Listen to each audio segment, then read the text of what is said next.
Tebboune détruire Retailleau, écoute bien. Je dirais trois mots pour ne pas tomber dans ce brouhaha, ce capharnaüm politique qu'il y a actuellement là-bas. Nous, on garde comme point de repère, et unique point de repère pour moi, c'est le président Macron. On travaille ensemble. Il y a eu, c'est vrai, un moment d'incompréhension, mais il reste le président de la République française, le président de la Ve République.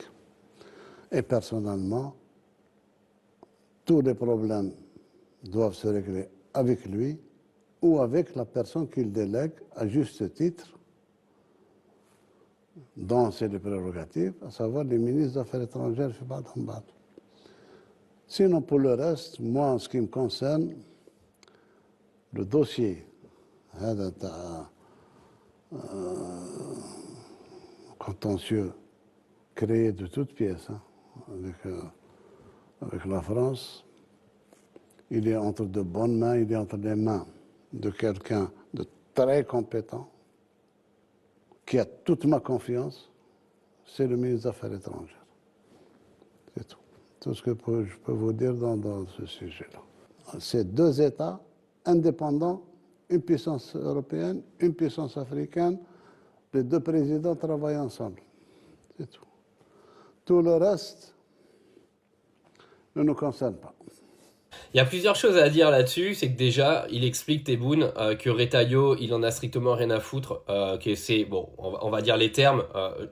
Il le considère comme une sous-merde et il veut parler qu'avec le boss. On va essayer de vulgariser le truc, mais c'est une réalité.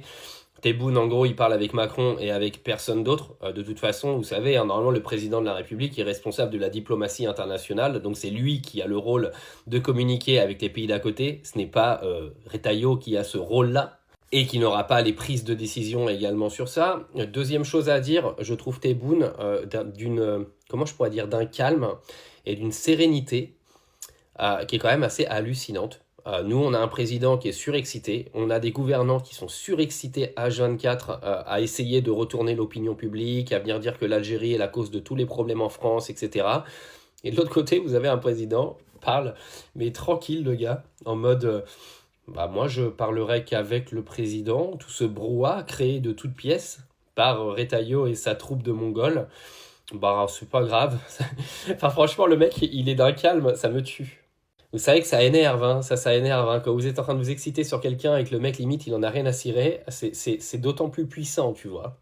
Et dernier point, c'est que l'Algérie est en train de signer des accords de partout avec tous les pays d'à côté. D'accord. L'Italie aujourd'hui a des accords très forts avec l'Algérie.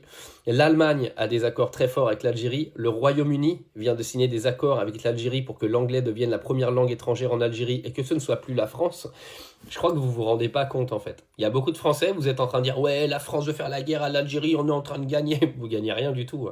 La France est en train de tout perdre. Et quand vous voyez la sérénité du mec qui est en face, moi, je serais les Français, je commencerais à flipper quand même.